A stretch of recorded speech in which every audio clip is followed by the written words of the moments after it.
Assalamualaikum warahmatullahi wabarakatuh. Bismillah walhamdulillah wassalatu wassalamu ala rasulillah wa ala alihi wa sahbihi wa mawala wa ba'd.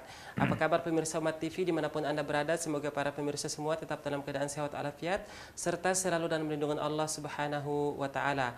Senang sekali pada hari ini saya Andi Jaya kembali bersama dengan para pemirsa semua dalam program Manajemen Syariah, dan insya Allah pada kesempatan ini kita akan membahas kisah Nabi Soleh alaihi salatu wassalam.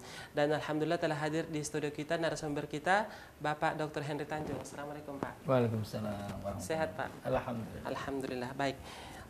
Tema kita pada hari ini adalah kisah Nabi Soleh Nabi Soleh. Nabi Soleh. Baik, seperti apa kisah Nabi Soleh? Silakan. Iya, baik, para pemirsa sekalian yang berbahagia. Alhamdulillah pada kali ini kita bertemu kembali dalam pembahasan manajemen syariah yang diambil daripada kisah-kisah para nabi dan rasul.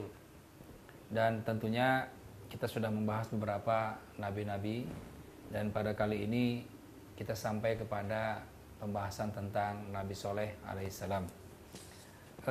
Di dalam Al-Quran banyak sekali penjabaran tentang Nabi Soleh itu, ya, tetapi kita hanya ambil satu penggal saja daripada surat Asy-Syu'ara, surat yang ke-26 ayat 141 sampai 159, ya. Ini ayatnya pendek-pendek, ya, dan tidak sampai satu halaman cerita mengenai Nabi Soleh ini, ya. Kita mulai daripada ayat 141, ya. Mungkin sampai 143 misalnya, ya. Nanti insya Allah akan dibacakan oleh Ustaz Andi, ya. Tafadhol Ustaz Andi. Baik. Oh ya, baik. Mungkin saya mengajak pemirsa juga ya, buat pemirsa di rumah untuk sama-sama membuka mushaf kita ya. Kita sama-sama belajar kisah Nabi Soleh alaihi salatu wassalam, dan kita juga sama-sama membuka mushaf dan membaca bersama-sama ya. Baik, di surah Asy-Syu'ara Ustaz ya, surah Asy-Syu'ara surah yang ke-26 di ayat 141 sampai ayat 159, tepatnya di halaman 373. Oh iya, mungkin boleh kita tukaran mushaf Ustaz? Kita ini mungkin ada terjemahan ya. Baik. Ya, sekali lagi ya, pemirsa juga boleh membuka mushafnya di rumah. Kita baca bersama surah Asy-Syu'ara ayat 141. أعوذ بالله من الشيطان الرجيم كذبت ثمود المرسلين إذ قال لهم أخوهم صالح ألا تتقون Inni lakum rasulun amin. Ya, coba tegak dulu aja artikan. Iya. Kaum Samud telah mendustakan para rasul. Ketika saudara mereka Soleh berkata kepada mereka, "Mengapa kamu tidak bertakwa? Sungguh, aku ini seorang rasul kepercayaan yang diutus kepadamu." Ya, para pemirsa sekalian yang berbahagia, kalau kita lihat pada konteks ayat ini, ya, Kazzabat Samudul Mursalin, ya, telah mendustakan Samud, kaum Samud itu al-Mursalin, para rasul. Artinya di sini jelas sekali bahwasanya Nabi Soleh alaihissalam diutus kepada suatu kaum yang namanya adalah kaum Samud. Nah, siapa kaum Samud ini? Kaum Samud ini adalah kaum yang datang setelah kaum Ad. Ya, kaum yang datang setelah kaum Ad, ya. Di beberapa ayat yang lain kita akan lihat, ya, ada Ad, ada Samud disebutkan, ya. Nah, kaum Samud ini tinggalnya kalau di Arab sekarang itu antara Hijaz dengan Tabu, ya. Jadi kalau bagi pemirsa yang haji atau umroh itu biasanya akan pergi ke daerah Tabu misalnya, maka antara Hijaz dengan Tabu itu ada namanya Al-Hijr. Nah, itulah tempat daripada kaum Samud ini, ya. Nah, dan bagaimana kaum Samud ini dalam kreativitas dalam segi alamnya luar biasa, ya. Jadi kaum Samud ini bisa mendirikan istana-istana yang megah di tanah yang datar. Bayang, subhanallah, ya. Jadi tanah datar itu bisa dibuat istana-istana yang megah, ya. Kehebatan arsiteknya yang luar biasa. Serta sipilnya tinggi, ya. Yang kedua, dia bisa mempahat gunung-gunung. Gunung-gunung dipahat jadikan dengan rumah tinggal mereka. Ya. Ini para pemirsa sekalian bagaimana kehebatan ya. Kaum Samud itu mereka bisa membuat gunung itu menjadi rumah dengan dipahat, gunung itu dipahat ya, menjadi rumah, dan dia bisa membangun istana-istana di tanah yang datar. Ya. Inilah kehebatan daripada kaum Samud itu. Tetapi persoalannya adalah mereka mendustakan Rasul ya. Apa pada ayat yang berikutnya? Idz qala lahum, ya, ketika dikatakan kepada mereka akhuhum, ya, ketika berkata kepada mereka akhum itu adalah saudara mereka. Siapa yang namanya Soleh? Namanya Soleh. Jadi artinya ini menegaskan bahwa Nabi Soleh alaihissalam itu adalah kaum mereka sendiri. Jadi Nabi yang diangkat dari saudara dari kaum mereka sendiri, ya, bukan dari yang lain. Jadi bukan orang pendatang diangkat Nabi satu kaum, bukan, tapi diambil dari mereka sendiri, ya. Mungkin seperti kasus di Nabi Lut pada pertemuan kita. Ya, betul, diambil dari mereka sendiri, ya. Dari mereka, ya, dari saudara mereka sendiri, Soleh. Sehingga mereka tahu betul siapa Soleh ini. Bukan orang lain soalnya, ya, tapi anak-anak mereka sendiri, gitu ya. Kemudian apa yang Nabi Soleh katakan? La tattakun, ya, ala tattakun, ya. Ya, kenapa engkau tidak bertakwa? Kenapa kalian tidak bertakwa, ya, kepada Allah Subhanahu wa taala? Kenapa? Karena ini sungguhnya aku lakum kepada engkau sekalian rasulun amin, ya. Rasul itu adalah utusan, amin yang terpercaya. Ya. Jadi ini adalah sungguhnya Rasul itu Nabi Soleh adalah Rasul. Meskipun di ayat yang lain misalkan dijelaskan kaum Samud itu bilang masa Rasul seperti ini gitu ya misalnya. Jadi mereka merendahkan kepada Nabi Soleh, ya. Masa Rasul seperti ini misalkan. Nah, tapi ini adalah satu cerita atau 3 ayat ini merupakan penegasan bahwasanya Nabi Soleh alaihissalam itu pertama dia diturunkan kepada kaum Samud, ya, dan Nabi Soleh diambil daripada kaumnya sendiri, daripada saudaranya sendiri, ya, bukan orang lain diutus menjadi nabi di satu kaum, ya, tapi nabi itu diambil dari kaumnya sendiri. Teruskan Ustaz Andi. Baik. Fattaqullaha wa ati'un wa ma as'alukum alaihi min ajrin in ajriya illa ala rabbil alamin. أتتركون فيما هاهنا آمنين في جنات وعيون وزروع ونخل طلعها هضيم وتنحتون من الجبال بيوتا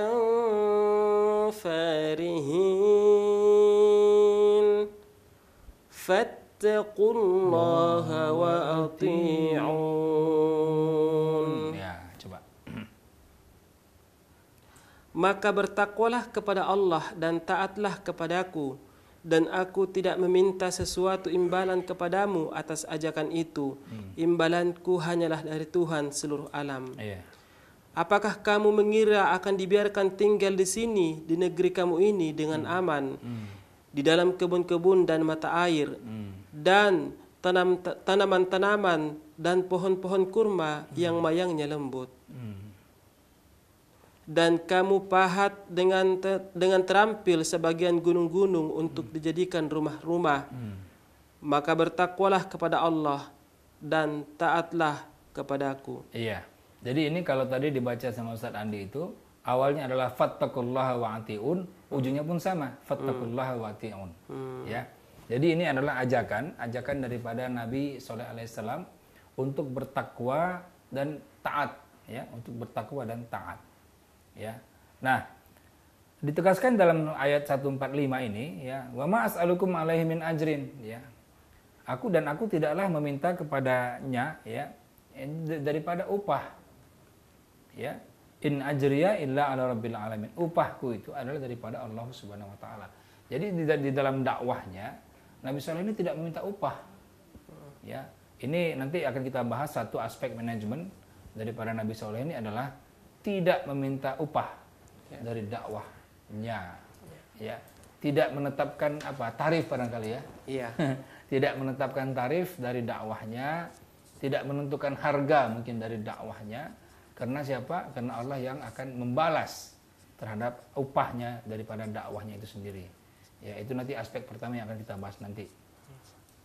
Kemudian atutrokuna fi ma hauna aminin, ya. Apakah engkau akan dibiarkan, ya, di tempatmu yang aman ini, ya kan? Fi jannati wa uyun, dalam dalam kebun, ya. Kemudian wa zuru'in wa nakhlin tal'uha hadim, ya. Pohon-pohon dan kurma yang mayangnya lembut tadi disebutkan, ya. Itu adalah penggambaran daripada kesenangan. Ya, jadi para pemirsa sekalian, penggambaran daripada kesenangan, ya. Kalau di Arab itu adalah punya pohon kurma yang teduh, ya, yang mayangnya lembut, ada kebun-kebun, ya. Karena di sana itu sangat panas, ya. Dan tidak ada pohon-pohonan. Jadi begitu ada pohon-pohonan itu adalah suatu keindahan dan suatu kesenangan, ya.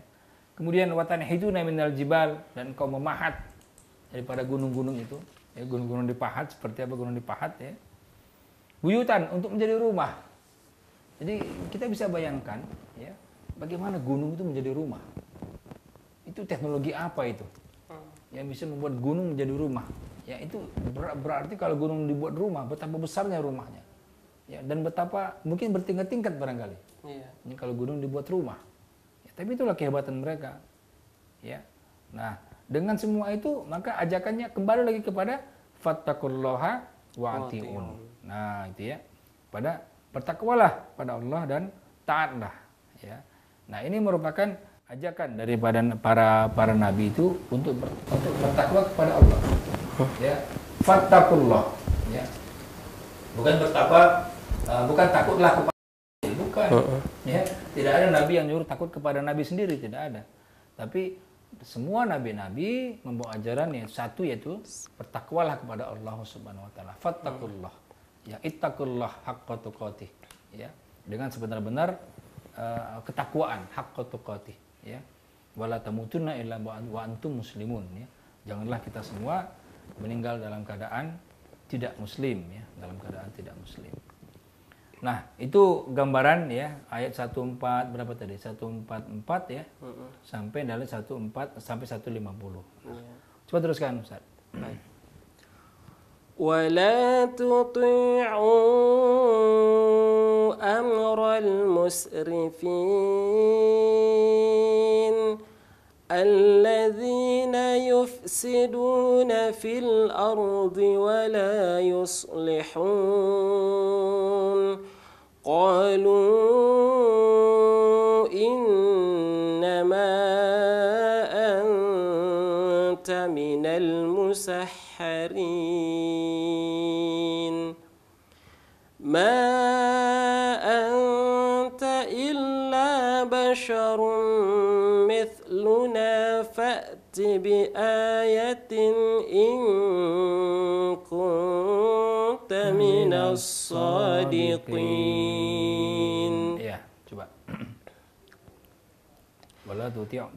Dan janganlah kamu menaati perintah orang-orang yang melampaui batas, yang berbuat kerusakan di bumi dan tidak mengadakan perbaikan. Mereka berkata, sungguh engkau hanyalah termasuk orang yang kena sihir. Ma'anta, tidaklah engkau. Mereka berkata, sungguh engkau hanyalah termasuk orang yang kena sihir. Engkau hanyalah manusia seperti kami. Maka datangkanlah sesuatu mukjizat jika engkau termasuk orang yang benar. Nah, ya.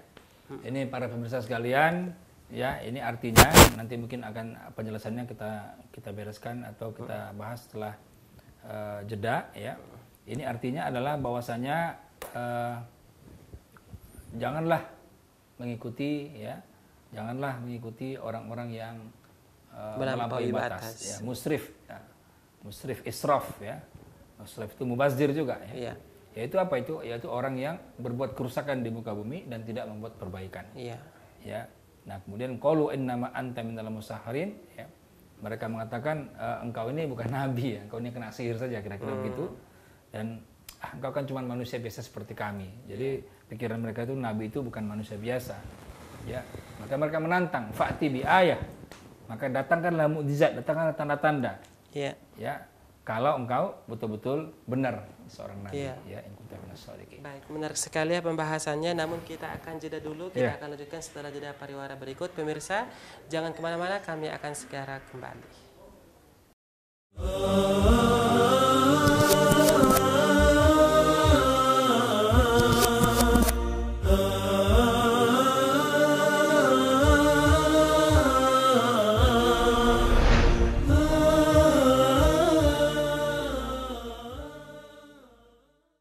Ya, pemirsa, kembali lagi di program Ilmu Syariah masih bersama saya Andi Jaya dan narasumber kita Bapak Dr. Henry Tanjung, masih dengan tema belajar manajemen dari kisah Nabi Shalih alaihi wasallam, dan pembahasan kita berada di surah Asy-Syu'ara ayat 141 saja, 141 sampai dengan ayat 159. Baik, kita lanjutkan dengan pembahasan tadi ya. Ya. Baik, silahkan. Baik, para pemirsa sekalian di rumah yang berbahagia. Tadi kita sudah sampai kepada ayat 150. 150 Ya. ya. Nah, maka sekarang kita akan bahas 151 ya. Wala tuti'u amral musrifin ya. Janganlah engkau mengikuti daripada urusan atau orang-orang yang berbuat melampaui batas ya. Jadi ini adalah dakwah daripada Nabi Shalih alaihissalam kepada kaumnya supaya tidak menjadi orang yang melampaui batas. Apa definisi orang yang melampaui batas? Itu adalah alladzina yufsiduna fil ardi. Orang-orang yang berbuat kerusakan di muka bumi, ya. Wala yuslihun, dan mereka tidak mengadakan perbaikan. Ya, jadi hari ini kita lihat betapa banyak orang-orang yang berbuat kerusakan di muka bumi tanpa melakukan perbaikan. Itulah orang-orang yang melampaui batas. Ya, dari definisi ayat ini. Kemudian setelah mendengar ajakan seperti tadi, setelah mendengarkan dakwah Nabi Shalih alaihissalam, apa respons daripada kaum Samud? Apa respons daripada kaumnya? Ya, mereka mengatakan qaulu innama anta minal musahharin, ya. Ya. Ya, kelihatannya Saleh ini apa? Anda ini orang yang kena sihir saja, ya. Orang yang kena sihir saja. Jadi artinya kaumnya menolak, ya. Kaumnya menolak ajakan itu, bahkan bukan hanya menolak, bahkan menuduh, ya, menuduh itu Nabi Shalih itu orang yang kena sihir, ya, dan apa?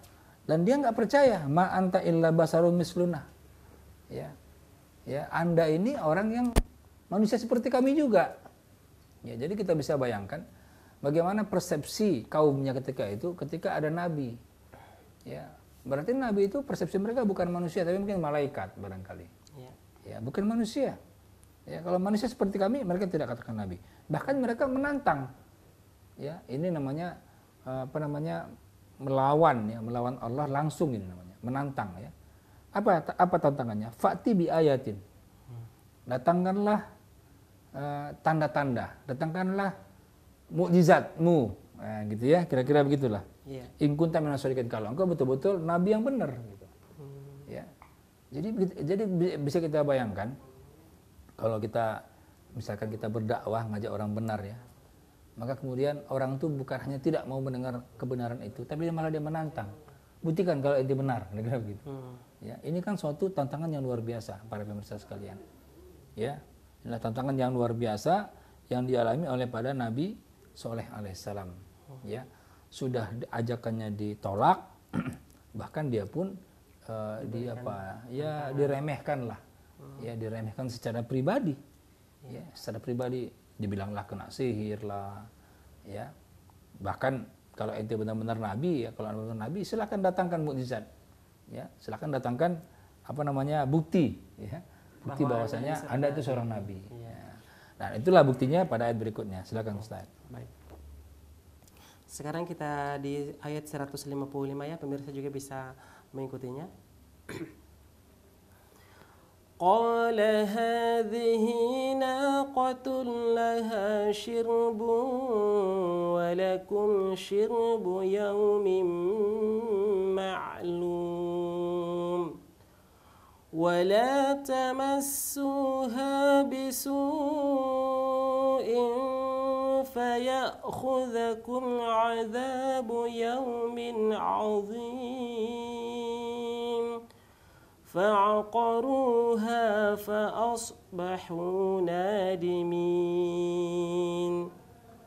فأخذهم العذاب إن في ذلك لآية إن في ذلك لآية وما كان أكثرهم مؤمنين وإن ربك لهو العزيز الرحيم. Ya, artinya di ayat 155.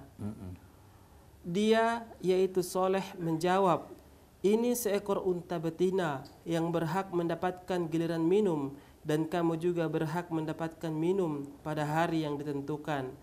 Dan jangan kamu menyentuhnya unta itu dengan sesuatu. Dan jangan kamu menyentuh unta itu dengan sesuatu kejahatan. Nanti kamu akan ditimpa azab pada hari yang dahsyat. Kemudian mereka membunuhnya, lalu mereka merasa menyesal. Maka mereka ditimpa azab. Sungguh pada yang demikian itu terdapat tanda kekuasaan Allah, tetapi kebanyakan mereka tidak beriman. Dan sungguh Tuhanmu dialah yang maha perkasa, maha penyayang. Iya. Jadi para pemirsa sekalian, penggalan terakhir ini ya, ayat 155 ini itu mengatakan bahwasanya Nabi Soleh alaihissalam kemudian diberikan oleh Allah mukjizat dengan mendatangkan unta betina, ya, naqatun. Ya. Nah, bagaimana? Qala hadhihi naqatun, inilah unta betina sebagai mukjizat. Ya, laha syirbun, ya. Walakum syirbun. Nah, jadi unta itu nanti minum, engkau juga minum, tapi gantian. Iya. Ya, pada hari yang ditentukan. Maksudnya ada antriannya lah, ada antriannya. Ya, jadi kalau misalkan unta itu minum, ya engkau tidak minum gitu. Ya, jadi gantian. Kemudian anjuran daripada Nabi Soleh adalah wala tamassuha bisuin. Janganlah engkau sentuh atau engkau pegang atau engkau apain lah dengan kejahatan, ya. Artinya itu jangan diganggu, kira-kira begitulah. Ya, apalagi dibunuh gitu ya. Diganggu saya jangan, apalagi dibunuh gitu ya. Nah, kemudian fayakhudakum adabu yaumin azim. Kalau nanti engkau melakukan itu, engkau akan diberikan azab yang luar biasa, yang dahsyat, yang pedih. Ya, gitu ya. Jadi ini sudah ada ancaman, larangan. Kalau larangan ini dilanggar, ada ancaman. Nah, kira-kira begitu. Ya. Kemudian apa yang terjadi para pemirsa sekalian? Fa'aqaruha. Nah, ya. Mereka membunuhnya, ya, unta betina itu. Ya. Jadi kalau Al-Baqarah itu sapi betina, ya kan? Nah, kalau ini unta betina. Ya. Jadi diberikan sebagai tanda mukjizat, ya.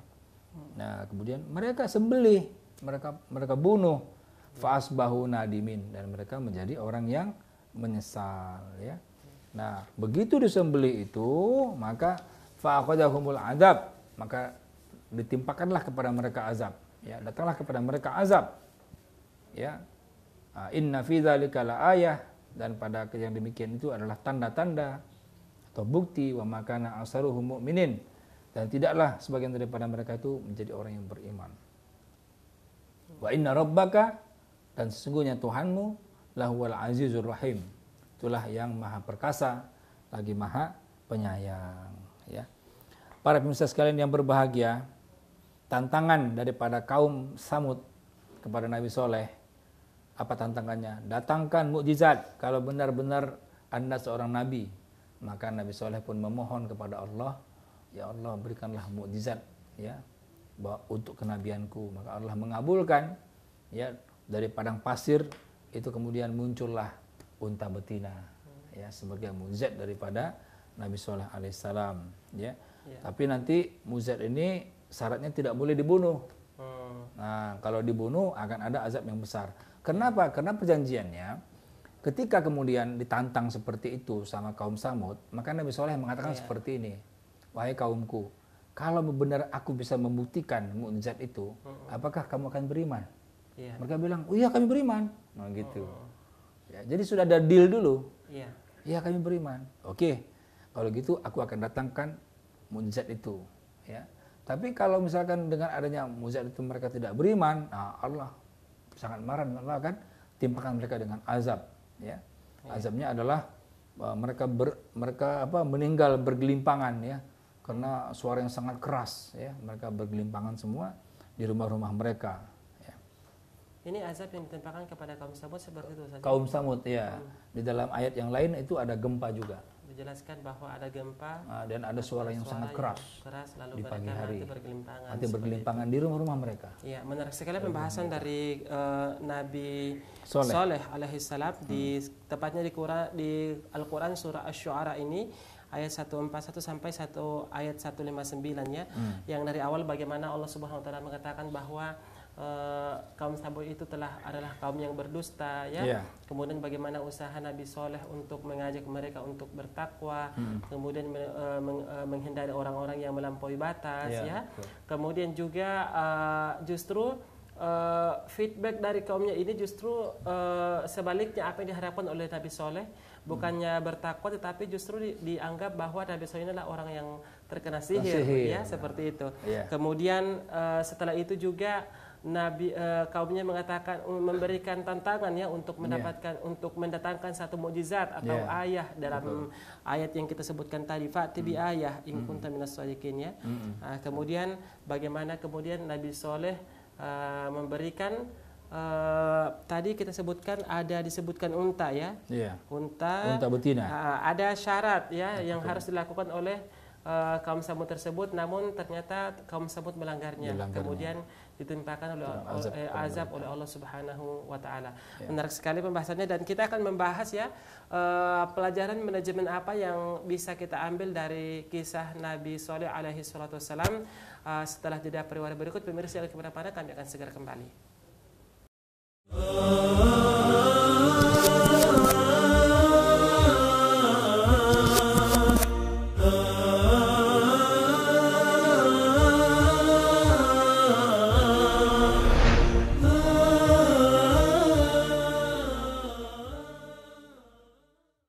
Ya pemirsa, kembali lagi di program Manajemen Syariah, masih bersama saya Andi Jaya dan narasumber kita Bapak Dr. Hendy Tanjung, masih dengan tema belajar manajemen dari kisah Nabi Soleh alaihi salatu wassalam. Baik, tadi Pak Ustadz ya kita kembali pada pembahasan kita hari ini, belajar manajemen dari kisah Nabi Soleh alaihi salatu wassalam. Seperti apa manajemen yang diterapkan oleh Nabi Soleh? Ya, paling tidak ada 3 hal. Para pemirsa sekalian, paling tidak ada 3 pelajaran manajemen yang bisa kita ambil daripada kisah Nabi Soleh alaihissalam ini. Yang pertama adalah tidak menetapkan upah atas dakwah yang dilakukan. Ini penting sekali para pemirsa sekalian, karena ketika dakwah itu kemudian dibuat tarif, dibuat upah tertentu, dibuat harga tertentu, maka kemudian dakwah itu akan dinilai sebesar tarif itu. Padahal kalau kita sama-sama ketahui, ya, ajakan kepada dakwah itu adalah ajakan terbaik di dunia. Dalam surat Fussilat dikatakan waman ahsanu qaulan mimman da'a ilallah. Siapa lagi yang terbaik perkataannya, ya, selain daripada orang yang mengajak kepada Allah Subhanahu wa taala. Dan itu harganya tidak ada harga dunia, harganya akhirat itu. Terlalu murah kalau kita hargakan dunia. Seberapapun mahalnya rupiahnya, tetapi kalau kita beri harga, itu termasuk murah. Ya. Karena apa? Karena Allah sudah membeli diri kita dengan surga. Harusnya harganya surga. Bukan rupiah harganya. Bukan rupiah harganya. Bukan rupiah. Ya. Sangat ironis kalau misalnya ada seorang penceramah, pendakwah, kemudian berdakwah, setelah itu dikasih amplop, pulang dia ke rumah, sampai di rumah dia buka amplop, ternyata kurang. Disuruh balik lagi orang untuk ngambil upahnya, kekurangannya. Ya. Ini luar biasa ini. Ya. ini fitnah seperti apa yang terjadi pada zaman sekarang. Sehingga dakwah itu dipandang sebagai apa? Sebagai satu Bisnis. mungkin sebagai satu tontonan saja. Iya. Tidak tuntunan. Tontonan, saya bayar, dia datang. Akhirnya tidak sampai ke hati juga Ustaz ya. Tidak sampai ke hati. Ya, karena apa? Tergantung yang bayar Iya. jadinya. Ya. Ini adalah suatu apa? Perkataan yang jelas daripada Nabi sallallahu alaihi wasallam, aku tidak meminta upah kepada engkau. Ya, illa apa? Daripada Allah Subhanahu wa taala. Ya. Nah, in ajriya illa ala rabbil alamin. Ya. Upahku itu cukup dari Allah Subhanahu wa taala. Kenapa? Upah dari Allah Subhanahu wa taala pada sekalian itu adalah yang paling tinggi. Ya, tidak bisa kita beli. Siapa yang bisa beli surga? Ya. Kita punya uang berapa? Triliun. Mau beli surga? Nggak bisa. Nggak bisa. Surga itu adalah harga yang tidak bisa kita beli dengan uang.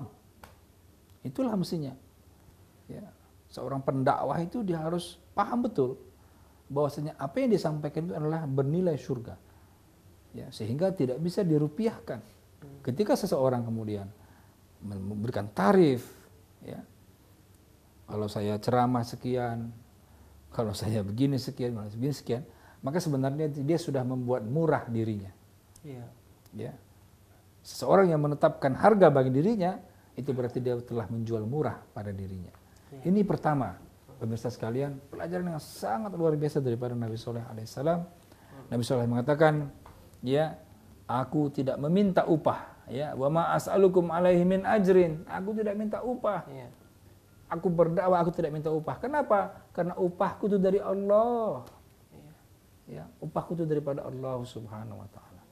Ya, inilah jadi hilangnya keberkahan dakwah. Orang menganggap dakwah itu sekedar tontonan. Orang menganggap dakwah bahkan mungkin sekedar apa? Sekedar show. Ya, sekedar seremonial. Ya. Sekedar seremonial, sekedar show, sekedar dibayar datang pulang selesai. Ya. Nah, bukan itu dakwah. Dakwah adalah mengajak orang kepada kebaikan. Ya. Apapun konteksnya. Kalau kita mengajak orang kepada kebaikan, itulah dakwah. Sekecil apapun kebaikan itu. Ya. Ini yang luar biasa pada pelajaran pertama daripada Nabi Shallallahu alaihi wasallam. Ya. Kemudian yang kedua, kita lihat konteks daripada mukjizat daripada Nabi Shallallahu tadi, unta betina, itu ada aturan, ada SOP antrian. Ya. Ketika nanti satu hari unta ini minum, nanti hari yang lain kamu yang minum. Ya. Karena sumber airnya terbatas pada saat itu. Jadi diberi antrian. Ya. Ada apa? Ada SOP antrian. Itu yang sekarang kita pakai ini. Ya. Ada saatnya kita betul mengantri giliran kita. Iya. Ya. Nah, coba kalau sekarang kita lihat ya, mungkin jamaah yang sudah pergi haji. Sekarang pergi haji semuanya antri. Ya, kita mau buang air, antri dulu. Kita mau makan, antri dulu. Apalagi sudah nanti wukuf di Arafah, mabit di Mina, semuanya antri. Ya. Kita mau wudu, antri dulu. Kita mau apa, semuanya antri. Bahkan kadang-kadang orang kita ini haji antri. Ya. Iya. Karena semuanya antri. Dan harus sabar tentunya Ustaz ya. Itu sabarnya luar biasa. Makanya ada rumusnya ketika kita ada mulai terasa sedikit mau buang air, langsung antri. Iya. Karena kalau sudah kebelet, udah nggak bisa ngantri lagi. Di situ. Ya. Jadi kalau udah terasa sedikit kita langsung antri. Kenapa? Karena akan lama kita menunggu sampai giliran kita. Tapi ini dibutuhkan kesabaran tadi. Iya. Ya. Kita sekarang misalkan di bank, kita antri. Iya. Ya. Masuk kereta kita antri, masuk pesawat kita antri, keluar pesawat kita antri. Antri ini memang merupakan sunatullah. Ya.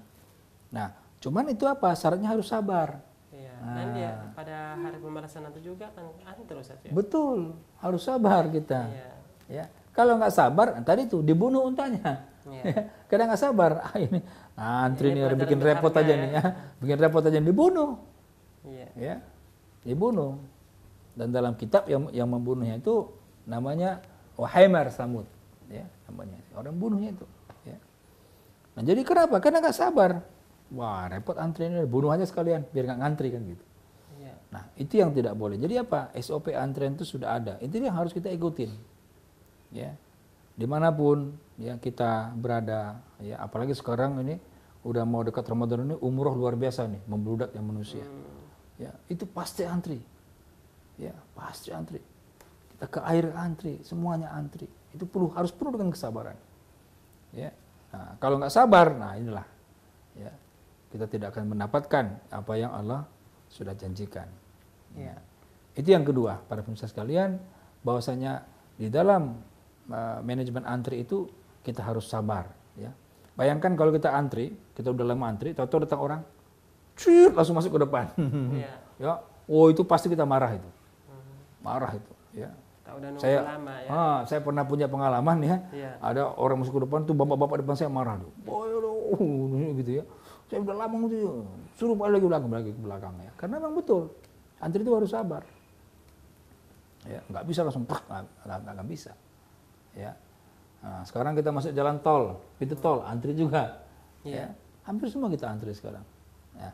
Inilah makanya diperlukan itu manajemen kesabaran dalam kita melakukan antrian. Nah, yang ketiga itu adalah manajemen pembelajaran. Ya.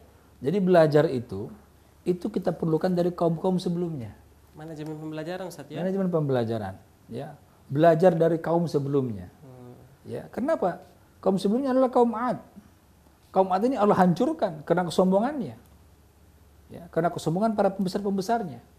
Nah, begitu datang kaum Samud, begitu juga. Ya. Nggak mau belajar, sombong juga para pembesar-pembesarnya. Yang merasa diri mungkin sudah hebat, sudah punya ilmu. Ya. Gunung aja bisa dibuat rumah. Gitu ya. Gunung dipahat bisa dibuat rumah, merasa hebat, merasa apa. Ya, sombong jadinya. Bahkan menantang Allah, menantang Nabi. Ya. Tidak belajar. Nah, mesti kita kan belajar. Apa yang terjadi hari ini kita harus belajar. Apa yang terjadi kemarin kita harus belajar. Apa pelajaran yang bisa kita ambil daripada kejadian yang lalu. Inilah pentingnya sejarah. Ya, jadi para pemirsa sekalian, kita perlu belajar sejarah. Ya, jangan tinggalkan sejarah. Kenapa? Dengan sejarah kita jadi tahu kenapa kita seperti sekarang. Ya. Kenapa? Kita tidak tiba-tiba ujuk seperti ini. Ada proses yang mengikutinya. Ya. Baik. Mungkin sebelum kita lanjutkan, kita akan menyapa pemirsa yang bergabung bersama kita. Assalamualaikum. Waalaikumsalam warahmatullahi wabarakatuh. Dengan Bapak siapa di mana? Pak Hamdani, saya di Pasar Ibu di Sibolga, Pak. Di Sibolga. Pak Hamdani, Pasar Ibu di Sibolga. Pak Hamdani di Sibolga. Ya, silakan Pak Hamdani. Saya ingin tanya, Pak. Ya. Saya ini kan seorang nelayan yang baru hampir 3 tahun saya masuk agama Islam. Ya, betul. Nah, jadi kalau saya sholat di kapal itu, saya sholat di kapal, Ya. saya sadar aja.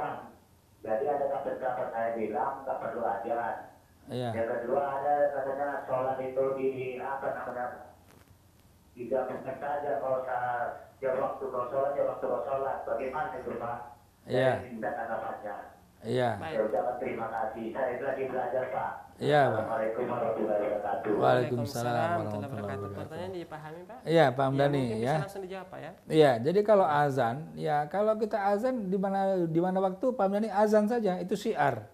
Itu syiar Islam, nggak apa-apa azan saja. Azan saja kemudian sholat ya. Nah, kalau misalkan di itu namanya kalau digabungkan namanya di jamak ya. Jadi kalau misalkan subuh itu tidak bisa digabungkan, dia sendiri. Kemudian zuhur bisa digabung sama asar, itu jamak ya, jamak asar. Kemudian maghrib bisa digabungkan sama isya, itu jamak isya ya. Itu menurut mazhab Syafi'i boleh ya. Tapi mazhab Hanafi tidak mengenal itu. Ya, tidak mengenal yang namanya jamak. Artinya di mana sholat, ya kita harus sholat. Di mana azan, ya di mana waktu kita harus azan di situ. Ya, itu namanya syiar, untuk buat syiar ya. Nah, saran saya kalau Pak Hamdani kan di kapal kan tidak ada kesulitan kan dalam kita sholat kan. Ya sholat saja lima kali, jangan digabung-gabung Pak Hamdani. Jangan digabung-gabung, sholat aja 5 kali. Nah, ketika waktu sholatnya azan saja. Tidak perlu pakai mic azan itu. Ya, bersuara saja azan saja, itu syiar saja. Azan kita memanggil orang untuk sholat, azan saja. Ya berapa orang, 2-3 orang sholat kita sama-sama, selesai. Nanti gitu lagi. Jadi jangan dipersulit, ya jangan dipersulit dalam kita beribadah itu. Ya di mana waktu kita azan, ya dan di mana ada kita sholat. Tidak harus sholat di musola, tidak harus di mana di dak kapal kita sholat di dak kapal. Ya, nah, begini inilah yang penting bagi kita ya. Ini untuk apa? Untuk syiar kita, untuk syiar Islam saja. Baik, demikiannya jawaban buat Pak Hamdani ya, semoga bisa dipahami ya. Tadi kita lanjutkan di pembahasan kita manajemen yang bisa diambil dari pelajaran Nabi Soleh alaihi salatu wasallam. Yang ketiga adalah manajemen pembelajaran. Pembelajaran. Ya, tadi telah disebutkan bahwa kita harusnya melihat atau membaca sejarah bagaimana kaum-kaum yang terdahulu diazab oleh Allah Subhanahu wa taala karena penyimpangan mereka atau karena kesombongan mereka seperti itu ya. Dan ini sangat menarik sekali ya. Karena terkadang Ustadz di zaman kita sekarang seakan-akan manusia itu terlalu menuhankan yang namanya teknologi. Jadi ketika di suatu negara teknologi sangat canggih, seakan-akan sudah apapun tidak bisa merusaknya ya. Tapi ternyata ketika Allah Subhanahu wa taala berkehendak lain, maka semua itu tidak mustahil bagi Allah untuk menghancurkan semuanya ya. Ya mungkin kita telah tahu bersama ya di beberapa negara yang terjadi tsunami, yang kemudian terjadi tsunami, yang awalnya mereka sangat berbangga-bangga dengan atau kuat dengan atau berbangga-bangga dengan teknologi yang mereka miliki. Tapi lihatlah ketika Allah Subhanahu wa taala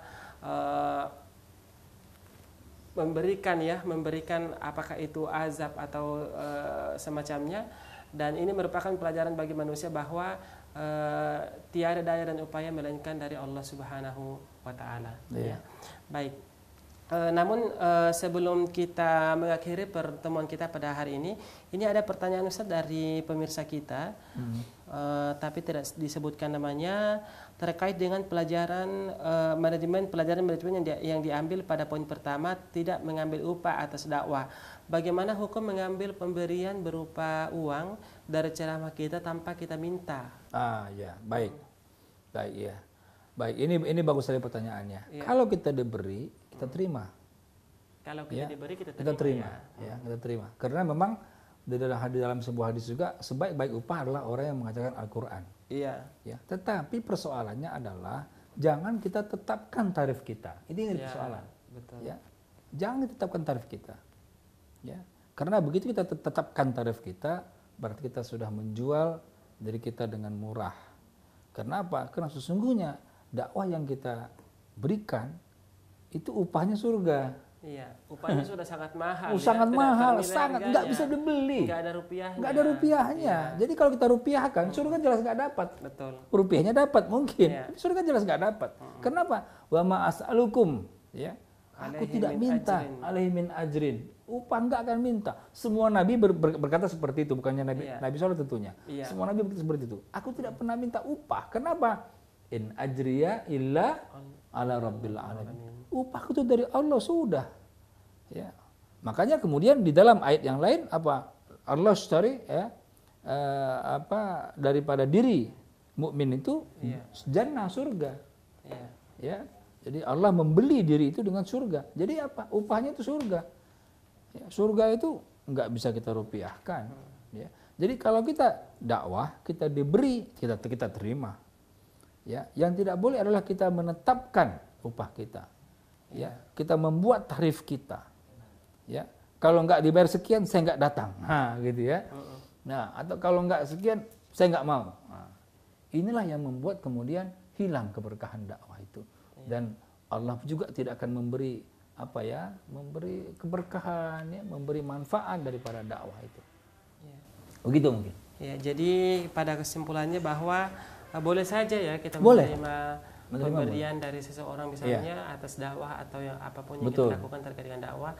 Namun yang terpenting bahwa kita jangan menetapkan upah atau mengharap terima kasih atau balasan dari mad'u kita, dakwah kita, objek dakwah kita ya. Ya mungkin ini selaras dengan firman Allah, innama nut'imukum liwajhillah la nuridu minkum jazaa'an wala syukura. Betul. Menarik sekali ya pembahasan kita di pertemuan kita pada hari ini, belajar manajemen dari kisah Nabi Soleh alaihi salatu wassalam, dan semoga 3 poin yang telah kita sebutkan tadi, yaitu tidak menetapkan upah atas dakwah yang kita lakukan, kemudian ada yang namanya SOP antrian Ustaz ya, kemudian juga manajemen pembelajaran dari umat-umat terdahulu bisa memberikan manfaat bagi kita. Dan akhir kata saya Andi Jaya beserta narasumber kita Bapak Dr. Hendra Tanjung mohon undur diri dan mewakili seluruh kru yang bekerja pada hari ini mengucapkan terima kasih yang sebesar-besarnya. Wassalamualaikum warahmatullahi wabarakatuh. Waalaikumsalam warahmatullahi wabarakatuh.